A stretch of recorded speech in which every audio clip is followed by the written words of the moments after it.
मकर राशि वालों, स्वागत है आप सभी का मकर राशि भिंड यूट्यूब चैनल में। बंधुओं, इस आने वाले नव वर्ष 2025 में आपकी हर एक मनोकामना पूरी होगी। पूरी दुनिया आपके सामने झुक जाएगी। जहां जहां से जिस भी प्रकार के कष्ट आपको आ रहे थे, वे सब ज्यों के त्यों थम जाएंगे। जी हाँ बंधुओं, आपके जीवन में खुशियों की बरसात होगी। आप जो कुछ भी चाहते हैं वह सब कुछ आपकी ओर खिंचा चला आएगा। बस आपको करना होगा यह एक छोटा सा काम कि रोज सुबह जैसे ही आप सोकर जागें, आपको यह एक चीज चुपचाप खा लेनी है। जी हाँ मित्रों, इस एक चीज को खाते ही आपका आने वाला वर्ष 2025 बेहद लाभदायक और आपकी जिंदगी में खुशियां लाने वाला साबित होगा। इस एक चीज में इतने अधिक गुण हैं कि यदि इसे लगातार कोई प्रयोग करना शुरू कर दे तो कुछ ही दिनों में उसके जीवन में खुशियों की बाढ़ आ जाती है। और सबसे बड़ी बात कि उसके जीवन में चाहे कहीं से भी आए, किसी भी प्रकार से आए, किसी भी रास्ते से आए, पैसा तो आता ही आता है। जी हाँ बंधुओं, अब चाहे आप कुछ भी करें या ना करें, आपके जीवन में पैसे की बाढ़ आने ही वाली है। और ऐसा हम इसलिए कह रहे हैं मित्रों कि जब देने वाले का मन होता है, यानी कि जब भगवान की कृपा और आशीर्वाद इंसान के साथ हो जाता है और भगवान किसी को कुछ देने का मन बना लेते हैं, तो वे आपसे काम करवा ही लेते हैं, चाहे आप चाहें या ना चाहें। वैसे भी इंसान के हाथ में कुछ खास है नहीं। वह जब मेहनत करता है तो फल नहीं मिलता, और जब उम्मीदें नहीं लगाता तब अचानक कुछ बड़ा हासिल हो जाता है। इसीलिए हम आपसे कह रहे हैं कि इस एक चीज की शक्तियां अनंत हैं। बस आपको इस एक चीज को अपने जीवन में शामिल करना है और रोज सुबह सोकर जागते ही इस एक चीज को चुपचाप खा लेना है। बंधुओं, अब इस वीडियो को देखने के बाद आपके जीवन में माता लक्ष्मी की भरपूर और अनंत कृपा आने वाली है। पैसे की बाढ़ आने वाली है। जी हाँ बंधुओं, बस आप इस वीडियो में बताई हर एक बात को ध्यान से समझना और एक एक चीज को जैसे हम बता रहे हैं बिल्कुल वैसे ही प्रयोग करते चले जाना। और देखना आप कि आपकी आंखों के सामने ही कुछ ही दिनों में आपका भाग्य कैसे बदल जाता है। जिन चीजों के लिए आप अब तक तड़पते चले आ रही हैं, यानी कि आपने बहुत कोशिशें, बहुत जोर लगाया, लेकिन वे चीजें आपको मिल नहीं पाई, वे चीजें भी बड़ी आसानी से आपके जीवन में खींची चली आएंगी। जी हाँ बंधु, यही होता है दैवीय कृपा का महत्व। तो चलिए बंधुओं, बिना समय गवाए आज के इस विशेष कार्यक्रम की शुरुआत करते हैं और आपको बताते हैं उस बेहद ही दिव्य और चमत्कारी वस्तु के बारे में। तो चलिए बंधुओं, बिना समय गवाए माता रानी का नाम लेकर आज के इस बेहद ज्ञानवर्धक और जीवन में चमत्कारी परिवर्तन लाने वाले विशेष कार्यक्रम की शुरुआत करते हैं। कमेंट बॉक्स में लिख डालिए, जय माँ भद्रकाली रक्षा करो। माता रानी निश्चित तौर पर आपके ऊपर रक्षा करेंगी, हमें पूर्ण विश्वास है। इसी के साथ साथ बंधुओं, यदि आप इस चैनल कार्यक्रम पर पहली बार आए हैं तो आप इस चैनल को सब्सक्राइब अवश्य कर लें। बगल में जो सब्सक्राइब का बटन है उसे अभी इसी वक्त दबा दें, क्योंकि ऐसा करके ही आप माता रानी के दिव्य परिवार, माता रानी की दिव्य कृपा के पात्र बन जाएंगे और फिर आपका हर एक कष्ट माता रानी खुद देख ही लेंगी। जो माई की गोद में आ गया, माई क्या उसका कभी बुरा होने देंगे? कभी नहीं। तो जल्दी से माई के परिवार से जुड़ जाइए, माँ के भक्त के साथी बन जाइए और चैनल को सब्सक्राइब करिए। तो चलिए बंधुओं, चैनल को सब्सक्राइब कर लिया, अब आगे बढ़ते हैं। मित्रों, हमने चीजों के बारे में आपको पहले भी कई बार कई विशेष कार्यक्रमों में अलग अलग ज्ञान दिया है, लेकिन यह जो विशेष ज्ञान है यह सबसे हटकर है और इस ज्ञान को हमने स्वयं भी अपने ऊपर आजमाया है और हमारे शिष्यों ने भी इसे अपने जीवन में आजमा कर खूब धन लाभ कमाया है और खूब माता रानी की कृपा प्राप्त की है। अब हमें इसका प्रयोग करने का उद्देश्य केवल इतना सा था कि हम इस उपाय और इस प्रयोग की सत्यता को जानना चाहते थे। इस वजह से हमने कुछ दिनों तक इसे अपने जीवन में प्रयोग किया और यह सचमुच में बेहद ही चमत्कारी है। यकीन मानिए बंधुओं कि आप जिस दिन से इसे सुबह सुबह खाना शुरू करेंगे उसी दिन से आपको इसका परिणाम, इसका फल दिखाई देना शुरू हो जाएगा। अब इस चीज के प्रयोग के कुछ नियम तो होंगे ही, यह तो बिल्कुल साधारण सी बात है, क्योंकि जो भी चीजें ज्योतिषीय आकलनों पर होती हैं, वैदिक होती हैं, सांस्कृतिक होती हैं, उन चीजों के कुछ विशेष नियम और विधि विधान भी होते ही हैं। तो बंधु, हम आपको सारी बातें विस्तार से बता रहे हैं, बस पूरे धैर्य के साथ आपको इस वीडियो को देखना है। बंधु, यकीन मानिए कि सैकड़ों हजारों लोगों के कमेंट और मैसेज हमारे पास आते हैं जो हमारे द्वारा बताए गए उपायों से कामयाबी हासिल कर चुके हैं और अपने जीवन की नकारात्मकता को दूर करके शांतिपूर्ण सुखमय जीवन जी रहे हैं। लेकिन बंधुओं, दुख तो तब होता है कि किसान कितनी ही मेहनत करे और कितनी ही अच्छी फसल उगाने की कोशिश करे, बीच बीच में कहीं ना कहीं खरपतवार उग ही आते हैं। इसी प्रकार हम कितनी ही सच्चाई और मेहनत के साथ आपको सर्वोत्तम ज्ञान देने की कोशिश करें, बीच में कुछ कुतर्की और अधर्मी लोग जो अपने आप को सर्वज्ञाता और सर्वशक्तिमान समझते हैं, वे कमेंट के माध्यम से या मैसेज करने के माध्यम से अनावश्यक प्रपंच और कुतर्क करने की कोशिश करते हैं। अब ऐसे लोग बहुत ही कम होते हैं, लेकिन ऐसे लोगों का हमारे ऊपर तो कोई प्रभाव नहीं पड़ता, परंतु जो भी व्यक्ति इन लोगों की संगत में रहता है, इनकी बातों में आ जाता है, उसका जीवन जरूर नष्ट और भ्रष्ट हो जाता है ऐसे मूर्ख अधर्मियों के चक्कर में। तो इसका कहने का मतलब हमारा यह है कि आप लोग माता रानी पर पूरा भरोसा और विश्वास रखें और जो बातें हम आपको बताते हैं उनकी प्रामाणिकता भी आपको देते हैं। किस ग्रह से जुड़ी कोई चीज़ है, किस देवी देवता से उसका संबंध है और किस तरह से उसका प्रयोग करना है, सारी चीज़ें शास्त्रीय और वैदिक पद्धतियों के माध्यम से ही आपको हम बताते हैं। तो आपको यदि सचमुच में अपने जीवन में बदलाव चाहिए तो इन चीज़ों का, इन क्रियाओं का उपयोग अपने जीवन में करना शुरू करिए। यकीन मानिए, हजारों लोगों ने अपने जीवन को बदला है, आप भी बदल पाएंगे। हम पहले भी कई बार कह चुके हैं, फिर से कह रहे हैं कि हम जो भी क्रियाएं, उपाय आपको बताते हैं उनमें माता रानी की, माँ भद्रकाली की पूर्ण कृपा और आशीर्वाद शामिल होती ही होती है, क्योंकि हमने अपने जीवन का एक बड़ा हिस्सा माता रानी की सेवा में दिया है और उन्हीं के आदेश और उन्हीं की अनुभूतियों के आधार पर ही हम आपको यह ज्ञान दे रहे हैं। तो इन बातों पर शक करना अपने धर्म, अपनी माँ और महामाई पर शक करना होगा। तो ऐसा भूल कर भी ना करें। आपको नहीं प्रयोग करना है मत करिए, आपको नहीं हमारे वीडियो देखना है मत देखिए, लेकिन कम से कम अपनी आत्मा, अपने भगवान और अपने धर्म पर तो शक मत करिए। बस हमारा आपसे इतना ही कहना था। तो चलिए अब मूल विषय की ओर चलते हैं। मित्रों, अब हम आपको एक जरूरी बात बता दें, यहाँ पर राहु सूर्य के साथ में योग का निर्माण कर रहे हैं, यानी कि अब सूर्य से होने वाले लाभ आपको प्राप्त नहीं होंगे। जी हाँ बंधुओं, तो अब आपको जीवन में समस्याएं कहाँ आएंगी, इन्हें आप थोड़ा बारीकी से समझ लें। आपके सरकारी कोई कार्य हैं जो अटके पड़े हैं, वे अटके ही रहेंगे। उन कार्यों को करने के चक्कर में यदि आप ज़्यादा कोशिश और मेहनत करेंगे तो आपका काम और बिगड़ जाएगा। जी हाँ बंधुओं, अपने काम धंधे व्यापार में आपको कोई बड़ा निवेश अब नहीं करना है।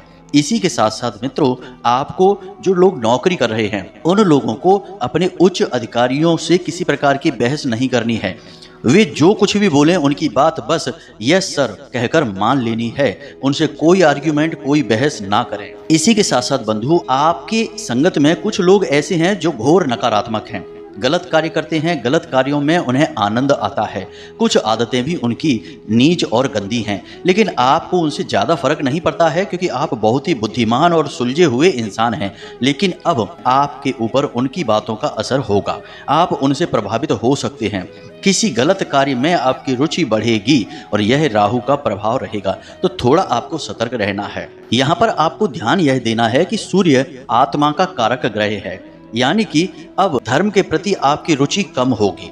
जैसा कि हमने वीडियो में अभी आपको समझाया कि अधर्मियों की बातों का आपके ऊपर प्रभाव पड़ेगा। आप अपने धर्म, अपने भगवान और अपने आध्यात्म और दिव्य शक्तियों के खिलाफ मन में उल्टे सीधे विचार ला सकते हैं, कुछ उल्टे सीधे शब्द भी अपने मुख से इनके लिए निकाल सकते हैं। तो थोड़ा आप सावधान रहना, आप अपनी आत्मा को दूषित मत होने देना।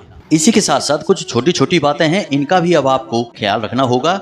जैसे कि आपके घर में आपके पिता के साथ आपका किसी प्रकार का विवाद हो सकता है, तो थोड़ा सा अपने पिता की, अपनी माँ की बातों को गंभीरता से लें। घर के बड़े बुजुर्गों का सम्मान करें, उनकी कठोर बातों को भी गलत अर्थों में ना लें और शांतिपूर्वक उनकी बातों का विचार मंथन करें। हो सकता है कि वे आपके बारे में कुछ उल्टी सीधी बात कह जरूर रहे हैं, लेकिन उनकी मनसा गलत नहीं है आपके लिए, तो आपको यह बात समझनी है। सबसे बड़ी बात है कि अब आपको अपनी वाणी पर पूरा नियंत्रण रखना होगा।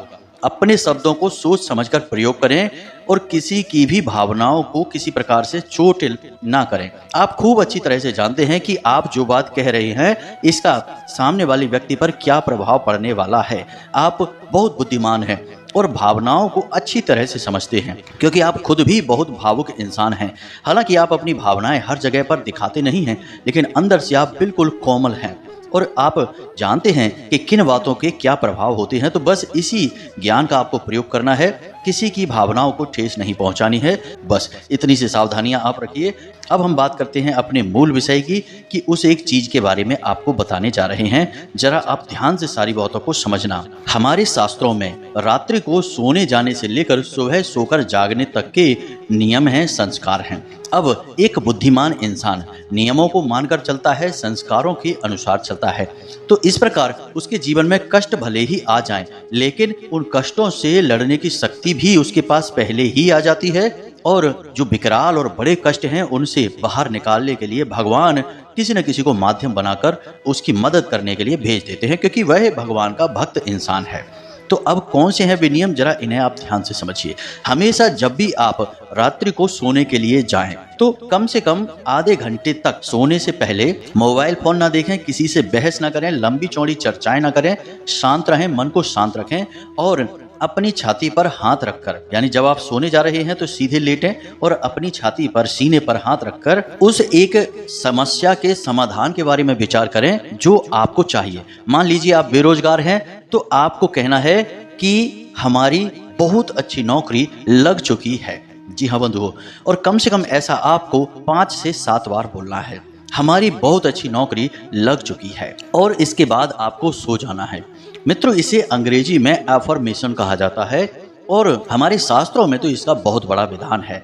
इसे स्व आज्ञा तंत्र कहा जाता है। इसमें हम खुद को ही सम्मोहित करके खुद को ही आज्ञा देते हैं और फिर हमारी जो सूक्ष्म शक्ति है, यानी जो हमारा सूक्ष्म शरीर है, वह ब्रह्मांड में कहीं से भी ढूंढ कर लाए आपके लिए समाधान लेकर आएगा। आप ऐसा करके देखेंगे, अगले 7 दिनों तक लगातार ऐसा करिए और आपको निश्चित तौर पर अच्छी नौकरी मिल जाएगी। हम इस बात की गारंटी देते हैं। नौकरी अगर ना मिली तो उसके लिए कुछ न कुछ समाधान, कुछ न कुछ समस्या का सॉल्यूशन अवश्य निकलेगा। इस बात की हम पूरी गारंटी देते हैं। अब आपके मन में यह प्रश्न आ सकता है कि हम खुद को आज्ञा दे रहे हैं, यह तो बड़ी अजीब सी बात है, आज्ञा तो दूसरों को दी जाती है। तो बंधुओं, हमारे शास्त्रों में स्पष्ट तौर पर लिखा है कि हर एक इंसान के शरीर में 7 जागृत चक्र होते हैं जो उसके जीवन की संपूर्ण क्रियाओं को नियंत्रित करते हैं। इन्हीं चक्रों में से दोनों आंखों के बीच, यानी कि माथे पर जहां भोले बाबा की तीसरी आंख है, वहीं पर हर इंसान के एक चक्र होता है जिसे आज्ञा चक्र कहते हैं। और इस आज्ञा चक्र को हम जो भी आज्ञा देते हैं वह इसे मान लेता है और संपूर्ण ब्रह्मांड से हमारी उस इच्छा को, उस कामना को पूरी करने की कोशिश करने लगता है। अब वैसे तो मोटे तौर पर आप इसे इसी प्रकार समझ लीजिए, लेकिन इसकी बारीकी और गहराई बहुत बड़ी है। विस्तार से यदि समझाएंगे तो लगभग 2 घंटे का वीडियो बन जाएगा इसी बात के ऊपर। तो शॉर्ट में ही इसे आप समझिए कि यह इसी प्रकार कार्य करता है। अब बात करते हैं सोकर जागने की, कि जब आप सोकर जागे तो याद रखना कि रात्रि के समय माया सोई रहती है और सुबह जब आप जागते हैं उस समय माया भी जाग रही होती है। तो कोशिश करें कि हमेशा सूर्योदय से पहले ही आप जागें। जी हाँ बंधु, क्योंकि सूर्योदय से पहले का जो समय होता है वह बड़ा ही पवित्र समय होता है और उसी समय को ब्रह्म मुहूर्त भी कहा जाता है। हालांकि शास्त्रों में जो ब्रह्म मुहूर्त है वह 3:15 बजे से लेकर 10 या 15 मिनट का ही माना जाता है, लेकिन जब तक सूर्य उदय नहीं होता है तब तक माया भी सोई रहती है और उस समय जो भी कार्य किया जाता है उस कार्य में जातक को पूर्ण सफलता मिल जाती है। जी हाँ बंधुओं, तो अब आप जब सोकर जागें सूर्योदय से पहले तो आपको कुछ चीजें हैं जिन्हें सच्चे मन के साथ अपने बिस्तर पर पालथी मारकर बैठकर करनी चाहिए। सबसे पहला कि आपको कराग्रे मंत्र का जाप अवश्य करना ही करना चाहिए। कराग्रे मंत्र तो आपको आता ही होगा, बड़ा ही सरल है। अपनी हथेलियों को, दोनों हथेलियों को अपने चेहरे के सामने रखना है और देखते हुए बोलना है, कराग्रे वसते लक्ष्मी, कर मध्य सरस्वती, कर मूले च गोविंदा, प्रभाते कर दर्शनम। अब एक इंसान के जीवन में जिन चीज़ों की उसे सबसे अधिक आवश्यकता होती है वे सारी चीज़ें उसकी हथेली में वास करती हैं। कराग्रे वसते लक्ष्मी, यानी कि कर के, यानी उंगलियों के आगे के भाग पर लक्ष्मी माता का वास होता है और कर मध्य सरस्वती, और हथेली के मध्य भाग में माता सरस्वती यानी कि आपकी बुद्धि, आपका ज्ञान का वास होता है। और कर मूले च गोविंदा यानी कि सृष्टि के पालनहार नारायण का वास होता है। और जिस पर इन त्रिशक्ति का पूर्ण कृपा और आशीर्वाद है, उस इंसान की कामयाबी भला कौन रोक सकता है। तो आपको यह करना है। उसके बाद आपको 3 देवी देवताओं को नमन भी करना है। सबसे पहले स्थान देवताभ्यो नमः। जो स्थान पर देवी देवता हैं, क्योंकि हर स्थान पर किसी न किसी समय कोई ना कोई देवी शक्ति अवश्य होती ही होती है, तो आपको उसे नमन करना है। दूसरा, पितृ देवताभ्यो नमः। आपके जो पितृ देवता हैं उनको आपको नमन करना है। और तीसरा, कुल देवताभ्यो नमः। आपके जो कुल देवी या देवता हैं उन्हें नमः करना है। 3 बार इन मंत्रों का उच्चारण आपको करना है।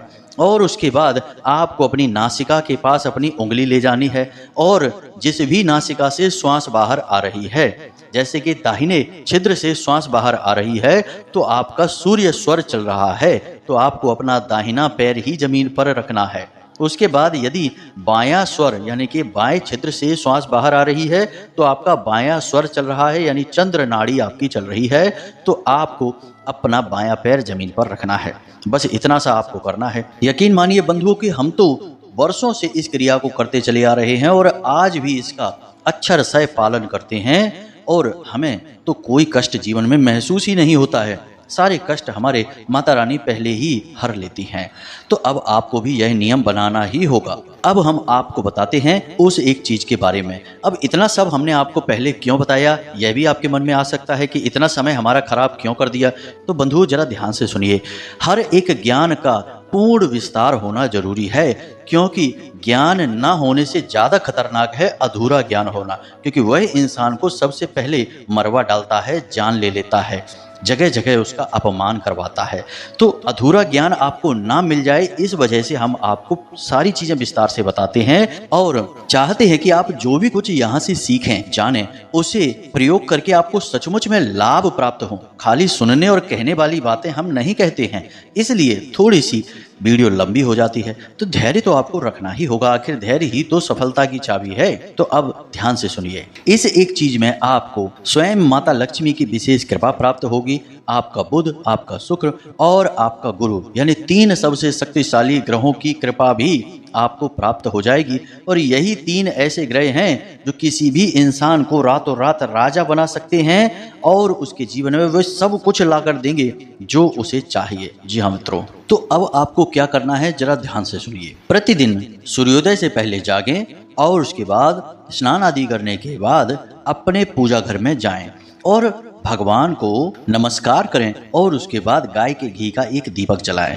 और उसके बाद माता लक्ष्मी या भगवान श्री हरि विष्णु के सामने आपको यह सामग्री समर्पित करनी है। अब सामग्री क्या है इसे आप ध्यान से सुनिए। आपको एक छोटी सी प्लेट में छोटा सा एक पान का पत्ता रखना है, एक इलायची रखनी है, मीठे के लिए थोड़ी सी शक्कर रख सकते हैं आप, गुड़ न रखें क्योंकि शक्कर शुक्र का सूचक होती है। और यदि आपके घर में केसर मौजूद है तो थोड़ी सी केसर डालें, और यदि नहीं है केसर तो कोई बात नहीं है, बिल्कुल जरा सी छटाक भर की हल्दी उसके ऊपर लगा दें। अब इसे आप बंद करके एक लौंग के साथ पैक कर दें। यह पान का बीड़ा हो गया है। अब इसे तांबूलम प्रसादम कहते हैं। यह हमारी वैदिक पद्धति के अनुसार है। यह प्रसाद माता लक्ष्मी को बहुत अधिक प्रिय है और भगवान श्री हरि विष्णु का भी यह प्रिय प्रसाद माना जाता है। अब इस एक उपाय में कई ग्रह हैं, जैसे कि पान माता लक्ष्मी का सूचक है, साथ ही साथ आपके बुध को भी मजबूत करता है। इसी के साथ साथ मीठा जो आपने डाला है, शक्कर है, वह आपके शुक्र को मजबूत करता है। इसी के साथ साथ जो आपने इलायची डाली है और हल्दी डाली है, यह भी माता लक्ष्मी और देवगुरु बृहस्पति यानी गुरु ग्रह को समर्पित है। अब जब आप इन तीनों ग्रहों को प्रसन्न करने की कोशिश माता लक्ष्मी के माध्यम से करते हैं तो ही ये ग्रह आपको पूर्ण फल या प्रभाव दे सकते हैं। आप खाली ग्रहों का उपाय करते रहें और दिव्य शक्तियों को इनमें शामिल ना करें तो आपको यह उपाय फलित नहीं होते हैं। इसीलिए ग्रहों से जुड़े कई उपाय लोग करते तो हैं, लेकिन उन उपायों के फल प्राप्त नहीं होते हैं। फिर लोग कहते हैं कि गुरुजी उपाय तो हमने किया लेकिन उसका फल प्राप्त नहीं हुआ। तो उपाय किसी भी ग्रह का आप करें, लेकिन साथ में दिव्य शक्तियों को शामिल अवश्य करें, देवी देवताओं को अवश्य जोड़ें। इसीलिए हर एक राशि का एक स्वामी ग्रह भी होता है और आराध्य देवी देवता भी होते हैं, तो आपको भी यह नियम मानना होगा। अब इन ग्रहों के साथ आप माता लक्ष्मी को लेकर चल रहे हैं और उनके साथ भगवान श्री हरिविष्णु तो हैं ही। अब आपको यह प्रसाद माता को भोग के तौर पर चढ़ाना है और इसे स्वयं पूजा समाप्त होने के बाद ग्रहण कर लेना है। ग्रहण करने के बाद आपको यह कुछ समय तक अपने मुख में रखना है, सीधे चबा नहीं लेना है। साथ ही साथ मन में यह एहसास, यह भावना भी रखनी है कि आपका अब सब मंगल ही होगा, क्योंकि अब माता की कृपा आपके साथ है। जी हाँ बंधु, आपको यह विश्वास अपने मन में जगाना ही होगा। बिना विश्वास के कुछ भी नहीं होगा। आपने माता को प्रसन्न करने की क्रिया की है, अब माता की बारी है कि वे आपके ऊपर किसी न किसी प्रकार से शुभ फल पहुंचाएं, अपनी कृपा और आशीर्वाद भी पहुंचाएं। इस उपाय को आपको जब आप वीडियो देख रहे हैं उसी दिन से करना शुरू करें। रात्रि में देख रहे हैं तो अगले दिन से इसे करना शुरू करें। उपाय बेहद ही सरल है। सुनने में हो सकता है कि लग रहा हो कि यह कैसे काम करेगा, लेकिन इस उपाय की शक्ति बहुत अधिक है। मित्रों, याद रखना कि जो उपाय होते हैं वे सरल से सरल उपाय ही शक्तिशाली प्रभाव देकर जाते हैं, क्योंकि देवी देवताओं का स्वभाव भी तो सरल होता है। तो जैसा प्रभु का स्वभाव वैसे ही उनके उपाय। बस प्रतिदिन आपको इस नियमावली को मानकर चलना है जो हमने आपको बताया है। रात्रि को सोने का विधान, सुबह जागने का विधान और फिर उसके बाद स्नान आदि करने के बाद भगवान की पूजा पाठ करके उन्हें प्रसाद अर्पित करके उसी प्रसाद को स्वयं ग्रहण कर लेने का विधान। याद रखना कि इस पान के पत्ते को या इस प्रसाद को किसी और को खाने के लिए नहीं देते हैं। यह आपके लिए है और आपके ही मनोरथ को सिद्ध करेगा, तो इसे किसी और को नहीं दे सकते हैं। अब हमने जितनी भी जानकारी थी विस्तार से आपको बता दी है, तो बस इस क्रिया को करना शुरू करिए और इसके परिणाम जो भी आए उनका आनंद लेना शुरू करिए और भगवान को धन्यवाद अवश्य करिए। जी हाँ बंधु, बिना धन्यवाद भगवान से कुछ भी मत लेना, यह कृतज्ञता है और कृतज्ञता अच्छी बात नहीं होती है। तो चलिए बंधु, आज के इस कार्यक्रम को यहीं पर विराम देते हैं। अब हमने कहा था पिछले कार्यक्रम में कि जिन महामाई माँ भद्रकाली का आपने अब तक नाम सुना है, उनके साक्षात दर्शन आपको कराएंगे। कोई ऐसे कार्यक्रम की व्यवस्था करेंगे, कोई ऐसा वीडियो वगैरह बनाएंगे जिसमें आपको साक्षात माता रानी के दर्शन करवाएंगे, जिससे आप भी धन्य हो जाएंगे। माता के महामाई ब्रह्मांड की माई के दर्शन करने से आपका आने वाला संपूर्ण वर्ष बेहद सुंदर मनोरम हो जाएगा। जी हाँ बंधु, तो यदि आपको दर्शन चाहिए तो कमेंट बॉक्स में हाँ हमें दर्शन करने हैं ऐसा अवश्य लिखें। होगा कुछ नहीं, बस हमें अच्छा बहुत लगेगा कि भाई आप लोग हमारे साथ हैं। तो बंधु, इसी के साथ साथ आज के इस कार्यक्रम को यही विराम देते हैं। हमेशा हंसते रहिए, मुस्कुराते रहिए, सकारात्मक रहिए और दिन में एक बार मंदिर अवश्य हो आइए, क्योंकि आपका उद्धार तो वहीं से होना है। तो प्रेम से बोलिए जय माई की, जय माँ भद्रकाली। माता रानी आपका कल्याण करें। धन्यवाद।